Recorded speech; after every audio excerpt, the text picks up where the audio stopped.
किसानों का बन के पसीना सींचता है धरती का सीना। मेहनत का तेरी हक दिलवाने, नई तकनीक नई खोज बताने। पशुधन को गुणवान बनाना, पौध सुरक्षा को सिखलाना, खेती के सब गुर समझाने, भारत का सरताज बनाने।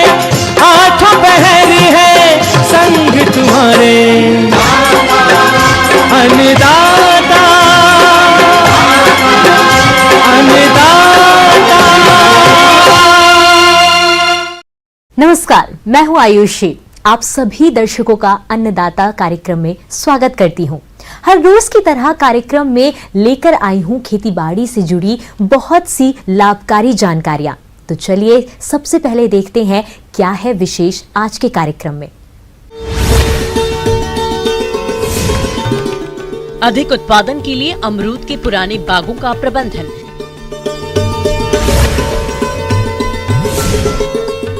नेट हाउस में खीरा की उन्नत खेती पर किसान का अनुभव।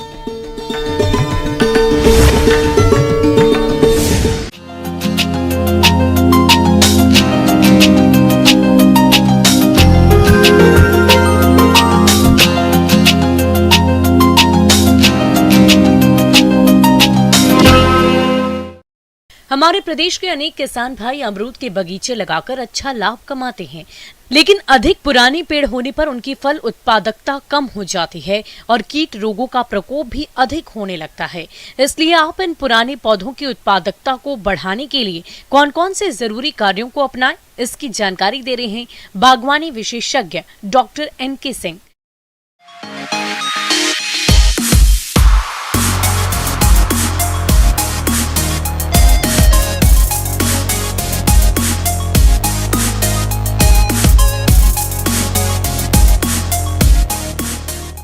किसान भाइयों, मध्य प्रदेश के लिए अमरूद की फसल एक नकदी फसल है और अमरूद की फसल में हमें अच्छा मुनाफा प्राप्त होता है।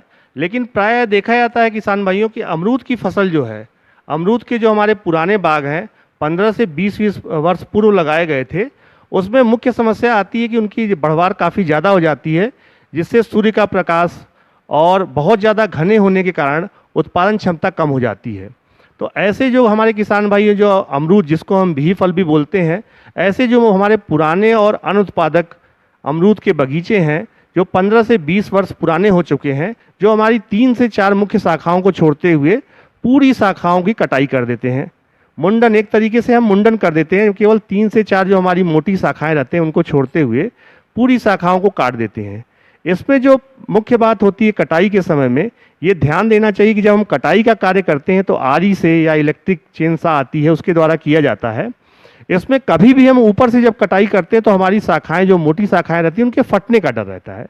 तो इसमें सबसे ज़्यादा ध्यान देना है कि पहले जो हम कटाई का कार्य करते हैं उसको नीचे से कटाई करें, ताकि उसके बाद जब हम ऊपर से काटेंगे तो एक समान कटना चाहिए। अगर हमारी शाखाएँ फटते हैं तो फिर उसके बाद नए कल्ले निकलना मुश्किल हो जाता है। साथ ही कटाई के बाद देसी गाय के गोबर का लेप लगा दें, या दूसरा अगर चाहें तो कॉपर ऑक्सीक्लोराइड दवा आती है, उस दवा को हम घोल के उसका लेप लगा सकते हैं, ताकि हमारी जो कटे हुए भाग पे उस पर किसी प्रकार का इन्फेक्शन पैदा न हो। इसके बाद जैसा कि अमरूद में हम लोग देखते हैं, बिही में हमेशा बिही में नए शाखाओं पे ज़्यादा से ज़्यादा फल लगते हैं। तो किसान भाइयों, जब हम इस प्रकार से हमारे जो पुराने अनुत्पादक बाग हैं अगर हम कटाई छटाई कर देते तो ये पुनः नए बाग के रूप में इस्टेब्लिश हो जाते हैं, और फिर से जैसे ये नए बाग स्थापित किए जाते हैं उस प्रकार से इनकी उत्पादन क्षमता बढ़ जाती है। अमरूद का फल वृक्षों की बागवानी में एक महत्वपूर्ण स्थान है। इसकी बहुउपयोगिता और पौष्टिकता को ध्यान में रखते हुए लोग इसे गरीबों का सेब भी कहते हैं। तो आप यदि अमरूद के बाग से अधिक फल उत्पादन लेना चाहते हैं तो इसके लिए अमरूद के बाग को खरपतवारों से मुक्त रखते हुए खाद और उर्वरकों की संतुलित मात्रा का प्रयोग करें। साथ ही हमें बाग बगीचों, जो हमारे अमरूद के पुराने बागों हैं, उनमें खरपतवार का प्रबंधन भी बहुत ही आवश्यक होता है। तो जो भी हमारे खरपतवार, गाजर घास की समस्या कई जगह रहती है, कई जगह घास फूस रहती हैं, झाड़ियाँ उग जाती हैं, इन खरपतवारों को हमें तलवार के माध्यम से निदाई गुड़ाई करके अलग कर देना चाहिए, ताकि हमारे बाग साफ सुरक्षित रहेंगे तो उत्पादन अच्छा रहेगा। और अगर ज़्यादा दूरी पे हमारे बाग जो लगे हैं, पुराने बाग हमारे, उसमें काफ़ी अच्छी दूरी रहती है पौधों से पौधों, कतार की कतार, ऐसे बगीचों में हम ट्रैक्टर के द्वारा जुताई कर देते हैं, तो उससे भी हमारे जो खरपतवार है वो नष्ट हो जाते हैं और अंदर तक की हमारी जो मिट्टी है उससे जुताई हो जाने से पोषक तत्वों का समुचित उपयोग पौधों को उपलब्ध हो पाता है। दूसरा जो मुख्य बात है कि जब कटाई का कार्य करने के उपरांत किसान भाइयों हमें थाला बनाना अत्यंत आवश्यक रहता है। तो हमारी जो कैनोपी रहती है उसकी छाया जहाँ तक जाती है उस जगह से हमें थाले का, गोलाई में थाला बनाना अत्यंत आवश्यक रहता है। निदाई गुड़ाई करके जब हम थाले का बनाने का कार्य पूर्ण कर लेते हैं, उसके बाद जब हमारा बारिश का समय शुरू होता है तो उस समय किसान भाइयों 30 से 40 किलो अच्छी सड़ी पकी गोबर की खाद, अगर नीम की खली की उपलब्धता है तो 4 से 5 किलो नीम की खली, और साथ में यूरिया की जो मात्रा है वो हमें देनी चाहिए 1 किलो यूरिया और 500 ग्राम म्यूरेट ऑफ पोटाश देना चाहिए, ताकि फिर से नए कल्ले जो है बारिश के, जैसे ही बारिश शुरुआत होती है उसमें से नए कल्लों का सृजन होना शुरुआत हो जाती है। और जब सितंबर का महीना आता है किसान भाइयों, तो हमें पुनः सिंगल सुपर फास्फेट और म्यूरेट ऑफ पोटाश करीब 1.5 किलोग्राम सिंगल सुपर फास्फेट और 500 ग्राम म्यूरेट ऑफ पोटाश देने से हमारे जो नए कल्ले हैं वो तीव्र गति से निकलते हैं। और जैसे ही हमारे नए कल्ले निकलते हैं उनको पुनः हमें 50% कटाई कर देना चाहिए, ताकि अगल बगल से और साले कल्ले निकले। किसान भाइयों, अमरूद के बाग में कभी कभी कीट और रोग भी लगते हैं, जिसकी वजह से फल उत्पादन में भारी कमी देखी जाती है और किसान भाइयों को आर्थिक हानि का सामना करना पड़ता है। इसीलिए आप इनकी पहचान कर समय रहते नियंत्रण जरूर करें। साथ ही किसान भाइयों, इंडरबेला, जो अमरूद के बगीचों में इंडरबेला एक प्रमुख कीट है, जिसमें जो कि जब हम तने के पास देखते हैं तो उसका स्क्रीटा दिखाई देता है। ऐसी जगहों पे तने में वो खोखला बना देती है और हमारा पौधा, अमरूद का एकदम बिही का पौधा कमजोर कर देती है। तो जहाँ जहाँ इंडरबेला का प्रकोप दिखता है, स्क्रीटा दिखता है, वहाँ हमें स्पोक के सहायता से अंदर साफ सफाई करके और रुई के फाहे में डाइक्लोरोवास दवा आती है नुआन, उसमें डिप करके रुई के फाहे को दवा में घोल के डुबो के और अंदर उस छेद में भर के और मिट्टी का लेप लगाना चाहिए। अगर हम चाहें तो मिट्टी के तेल में भी रुई के फाहे को डुबो के और अंदर डाल के सुराखों में और ऊपर मिट्टी का लेप लगा के बंद कर देते हैं, तो इंडरबेला कीट जो है अंदर ही मर जाता है और हमारा पौधा के तने का भाग सुरक्षित हो जाता है। किसान भाइयों, अमरूद की फसल में ओगरा, जिसको हम विल्ट बोलते हैं, उकठा रोग की बहुत ही वृहद समस्या आती है। कई बार देखा जाता है कि पूरा का पूरा बगीचा सूख जाता है। ऐसी अवस्था में जहाँ हमारे उकठा के प्रकोप होता है, अगर हमें जो पुराने बगीचे हैं और उसमें 1-2 पौधे दिखाई दें उकठा के, तो उनको हमें तुरंत खेत से अलग कर देना चाहिए। ऐसे रोगग्रस्त उकठा के ग्रसित पौधों को खेत से अलग कर देना चाहिए। अभी बारिश के पूर्व हमें जो हमारे पुराने बगीचे हैं अमरूद के, उसमें एक छिड़काव हमें कॉपर ऑक्सीक्लोराइड COC दवा आती है, 35 से 40 ग्राम दवा 15 लीटर पानी में घोल के छिड़काव करना चाहिए। अगर ये दवा उपलब्ध नहीं होती तो रिडोमिल MZ दवा आती है, उसका हमें 30 ग्राम दवा 15 लीटर पानी में घोल के छिड़काव करना चाहिए। क्योंकि जब हम अपन फसल को सुरक्षित करेंगे तभी हमें अच्छा उत्पादन मिलेगा। और अमरूद की फसल एक ऐसी नकदी फसल है जो आने वाले समय में हमें अच्छा लाभ दे सकती है। ये थी कुछ उपयोगी जानकारियां। अब लेते हैं एक छोटा सा ब्रेक, जल्द लौटेंगे और जानेंगे आगे के कार्यक्रम में क्या है महत्वपूर्ण जानकारियां। बने रहिए हमारे साथ।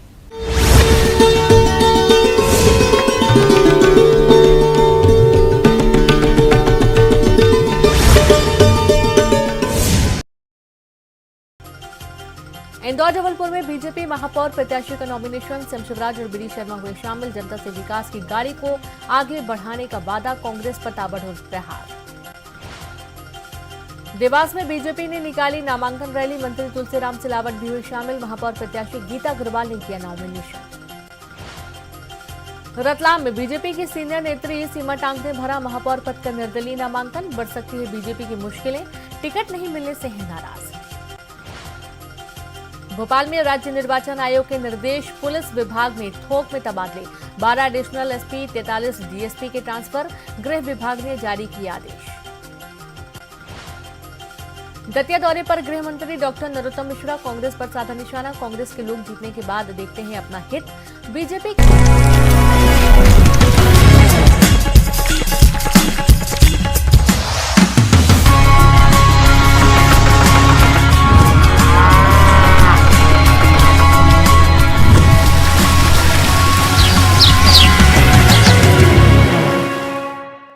ब्रेक के बाद अब सभी दर्शकों का स्वागत है। चलिए अब रुख करते हैं अगली कड़ी की ओर।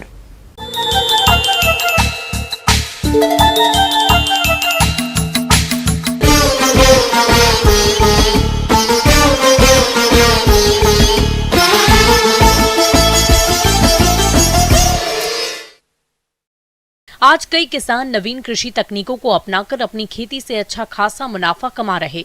आज हम आपको करनाल जिले के गांव बतानखेड़ी के एक ऐसे ही किसान रणबीर सिंह से मिलवा रहे हैं जो नेट हाउस में खीरा की उन्नत खेती करके अच्छा खासा लाभ कमा रहे हैं। तो आइए मिलते हैं इन्हीं से और जानते हैं इनके अनुभव को।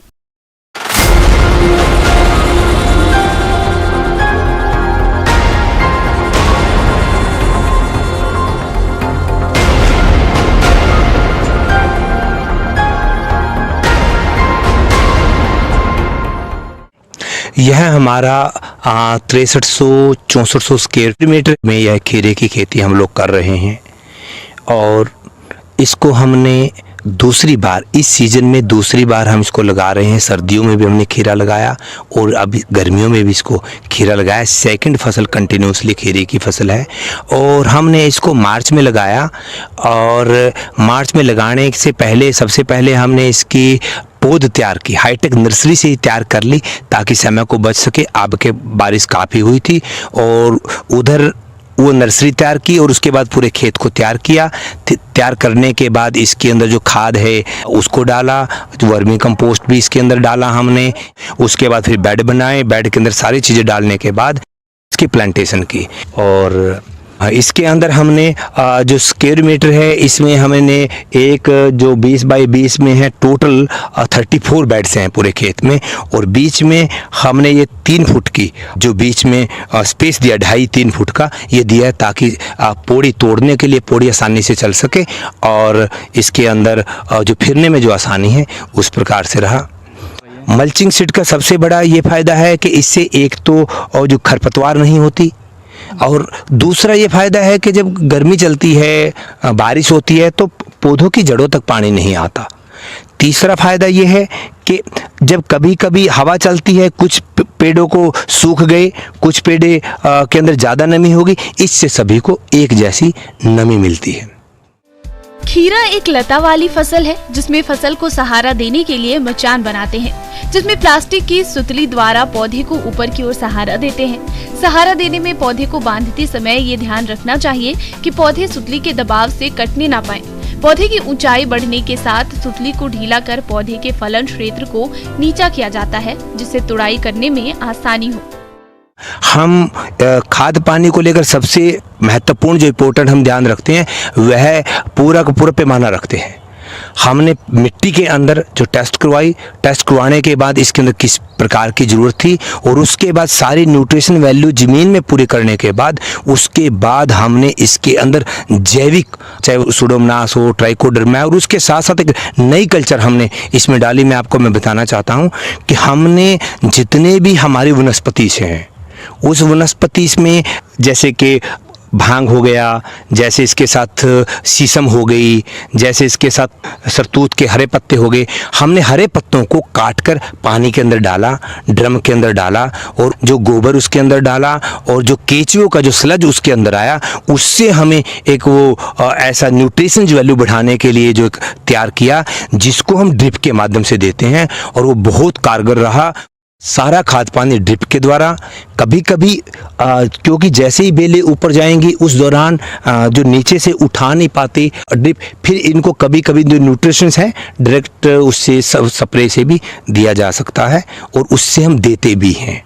और ये मैं एक बहुत बड़ी आपको ये बात कहना चाहता हूँ कि ये हाईटेक खेती है, लेकिन इसके लिए सबसे ज़्यादा इम्पोर्टेंट हम लोग इसको भी कि इसके अंदर जैविक कृषि कैसे की जाए, इसी के लिए नीम का हम बहुत बड़ा इस्तेमाल करते हैं और खट्टी लस्सी है वो चीज़ें, ताकि जो अंडे होते हैं चाहे वो थ्रिप्स हो, माइट्स हो, तो अंडे ही उसको मर जाएं और इसीलिए वो बड़ी लाभदायक रही है। इसके अंदर अब तक जो कीटनाशकों का इस्तेमाल है वो 1% भी हम लोग नहीं करते। हाँ, ग्रीन जो ऑर्गेनिक जो कीटनाशक हैं, ऑर्गेनिक दवाइयों का हम इस्तेमाल करते हैं और जैविक कीटनाशक खुद तैयार करते हैं और बहुत अच्छा आप देख रहे हैं बड़ा किस प्रकार से अच्छा नीचे से लेकर ऊपर तक यह खड़ा है।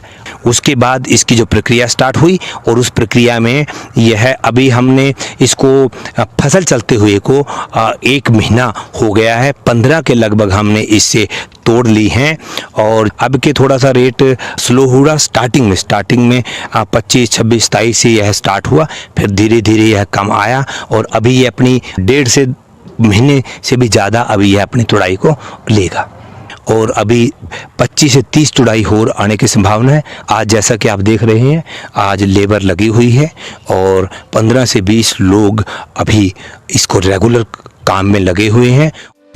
किसान भाइयों, यदि इन किसान भाई की कुल आय व्यय की बात करें तो यह अपने 6200 वर्ग मीटर पर क्षेत्र पर नेट हाउस में लगी खीरा की फसल की अभी तक 15 तुड़ाइयां कर चुके हैं, जिससे यह कुल 350 कुंटल उपज ले चुके हैं। और जहां तक बाजार भाव की बात है तो इन्हें औसतन 12 रुपए प्रति किलो के हिसाब से बाजार भाव मिला।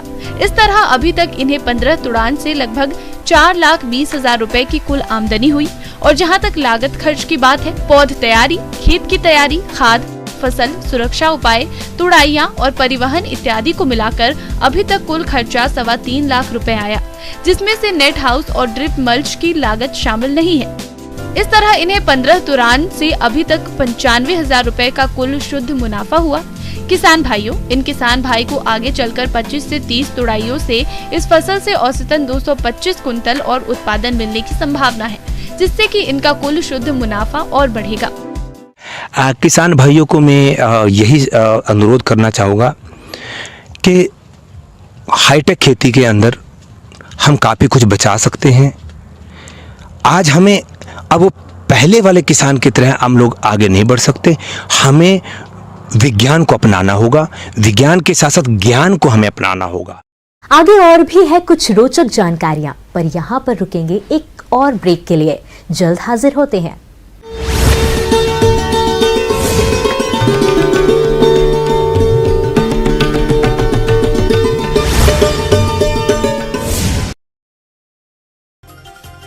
इंदौर जबलपुर में बीजेपी महापौर प्रत्याशी का नॉमिनेशन, शिवराज और बीडी शर्मा हुए शामिल। जनता से विकास की गाड़ी को आगे बढ़ाने का वादा, कांग्रेस पर ताबड़तोड़ प्रहार। देवास में बीजेपी ने निकाली नामांकन रैली, मंत्री तुलसीराम सिलावट भी हुए शामिल। महापौर प्रत्याशी गीता अग्रवाल ने किया नॉमिनेशन। रतलाम में बीजेपी की सीनियर नेत्री सीमा टांग ने भरा महापौर पद का निर्दलीय नामांकन। बढ़ सकती है बीजेपी की मुश्किलें, टिकट नहीं मिलने से है नाराज। भोपाल में राज्य निर्वाचन आयोग के निर्देश, पुलिस विभाग में थोक में तबादले, 12 एडिशनल एसपी, 43 डीएसपी के ट्रांसफर। गृह विभाग ने जारी किया आदेश। दतिया दौरे पर गृह मंत्री डॉक्टर नरोत्तम मिश्रा, कांग्रेस पर साधा निशाना।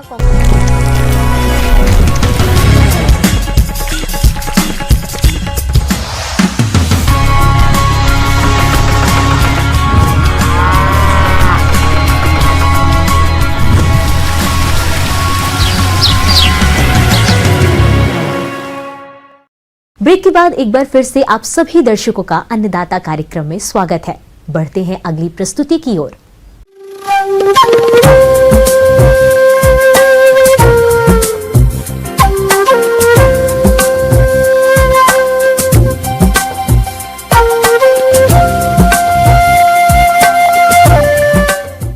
मौसम के अनुसार प्रबंधनों पर ही टिकी है आपकी खेती बाड़ी, इसलिए मौसम पूर्वानुमान और उस पर आधारित साप्ताहिक कृषि सलाह इस प्रकार है।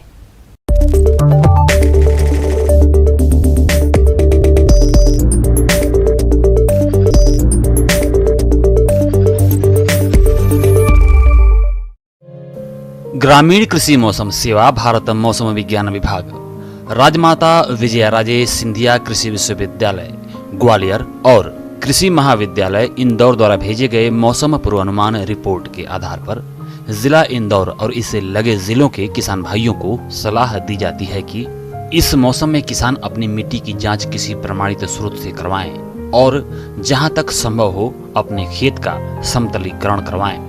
अंकुरण परीक्षण करके उपलब्ध सोयाबीन बीज की गुणवत्ता सुनिश्चित करें, जो उचित पौधे के स्टैंड के लिए 70% होनी चाहिए। अच्छी तरह से विघटित FYM 10 टन प्रति हेक्टेयर या कंपोस्ट 5 टन प्रति हेक्टेयर या कुक्कुट खाद 2.5 टन या वर्मी कंपोस्ट 2.5 टन प्रति हेक्टेयर अंतिम जुताई के समय प्रयोग करें। गर्मी में हर 3-4 साल में एक बार गहरी जुताई करने की सलाह दी जाती है। क्रॉस हैरोइंग और प्लेकिंग द्वारा खेत तैयार करें।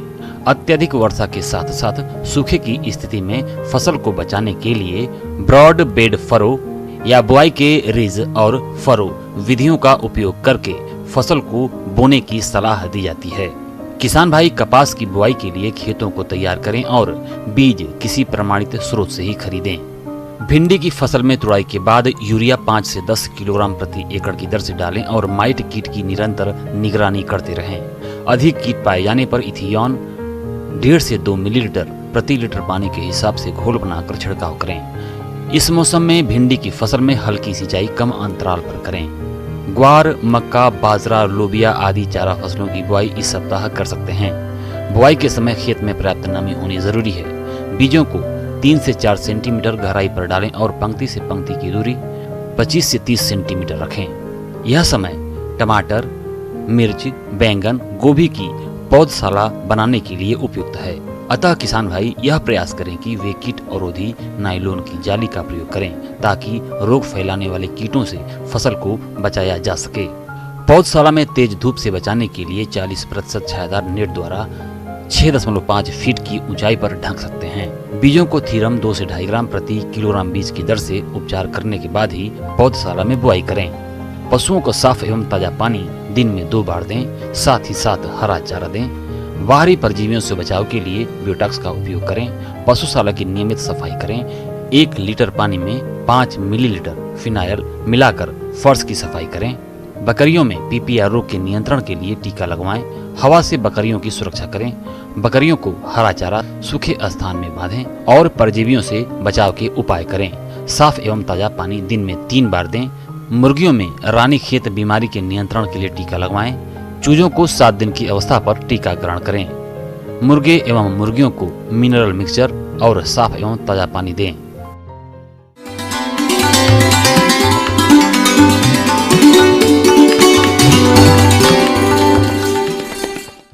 अन्नदाता हेल्पलाइन निशुल्क फोन संपर्क सेवा के माध्यम से आपके द्वारा पूछी गई समस्याओं में से 1 या 2 महत्वपूर्ण समस्याओं को हम अपने कार्यक्रम में शामिल करते हैं। इसी के तहत आज की चयनित समस्या और उसका जवाब इस प्रकार है। अन्नदाता निशुल्क फोन संपर्क सेवा के माध्यम से पूछे गए प्रश्नों में से आज हमने जिस प्रश्न को कार्यक्रम में शामिल किया है उसे पूछा है ग्राम मगौली, जिला बैतूल के कृषक अर्जुन कुमार ने। ये गेंदा की फसल में कीट नियंत्रण के बारे में जानकारी चाहते हैं। तो अर्जुन कुमार जी, आपकी जानकारी के लिए प्रस्तुत है कार्यक्रम का ये अंश।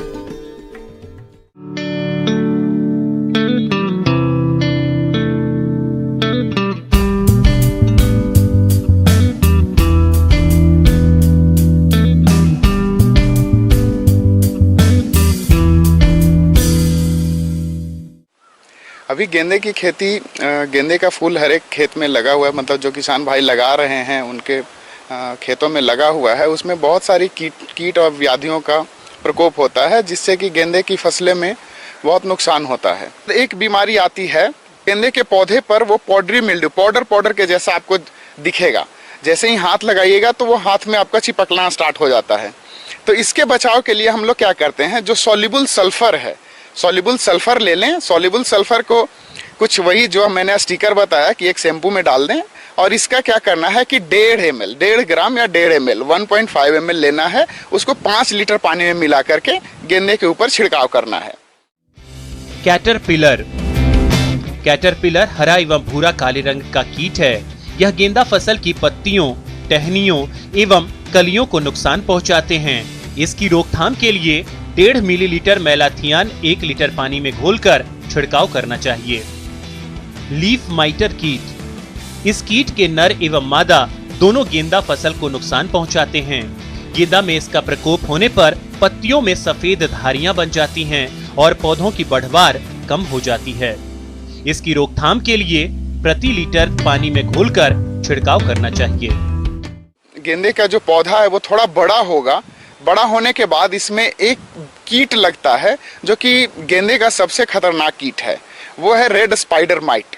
ये माइट अब जब भी देखेंगे, मतलब अगर हम लोग इसको देखना चाहें, निरीक्षण करना चाहें, अपने खेतों में घूमेंगे तो ये पत्तियों की निचली सतह पे चिपका हुआ रहेगा, छोटा छोटा लाल रंग का दिखेगा, इसीलिए इसका रेड स्पाइडर माइट नाम भी है। और ये जिस जगह पे रहेगा वो पत्तियों पे बहुत सारी जालें का फॉर्मेशन करता है, जाला बन जाता है। जाला बनने से अब ये क्या करता है, उस जाल के अंदर में रहता है और पत्तियों की निचली सतह से रस चूस करके उसको खाता रहता है। रस चूसने से क्या होगा कि पत्तियां जो है हमारी गेंदे का वो पीला हो जाएगा, प्रकाश संश्लेषण कम होगा। तो इसके कंट्रोल कैसे करना है, तो किसान भाइयों इसको कंट्रोल करने के लिए तो रसायन में हम लोग इसके लिए डाइमिथोएट का यूज कर सकते हैं। इसका हम लोग 1 ml 3 लीटर पानी में मिला करके छिड़काव करें तो पत्ती के निचली सतह पर यह होता है। तो इस बात का ध्यान रखें कि पत्तियों के निचली सतह कभी छूटे नहीं, इससे वो कीट तो कंट्रोल होगा ही, उसके साथ साथ जो भी सफ़ेद मक्खी या फिर एफिड्स बोलते हैं जिसको, वो सारे उसमें कंट्रोल होंगे। इस तरह से इसको हम लोग मैनेज कर सकते हैं।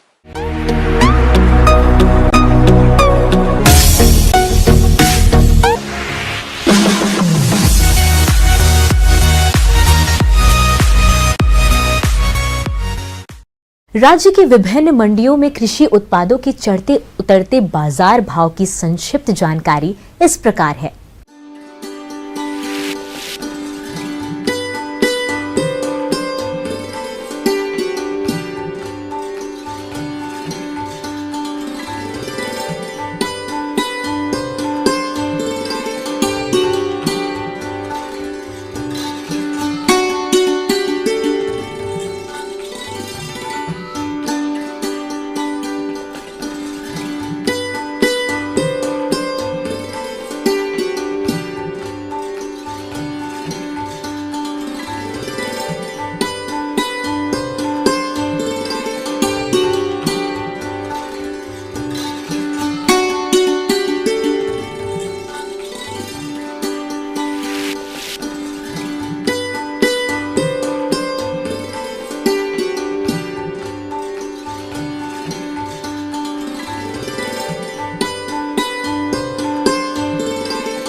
हम यह उम्मीद करते हैं कि आज का कार्यक्रम आप सभी दर्शकों के लिए उपयोगी रहा होगा। किसान भाइयों, अन्नदाता आपकी सेवा के लिए संकल्परत है और कृषि संबंधित समस्या एवं सुझावों के लिए आप हमें इस पते पर संपर्क कर सकते हैं। प्रोड्यूसर अन्नदाता news 18 Madhya Pradesh Chhattisgarh, Ramoji film city Hyderabad 501512। साथ ही आप हमें ईमेल भी कर सकते हैं। हमारा ईमेल है p18annadatamp@nw18.com।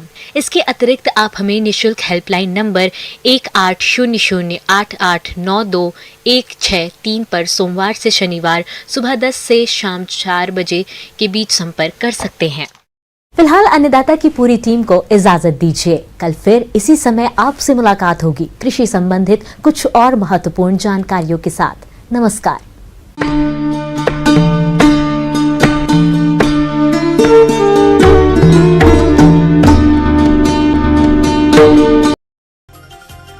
इंदौर जबलपुर में बीजेपी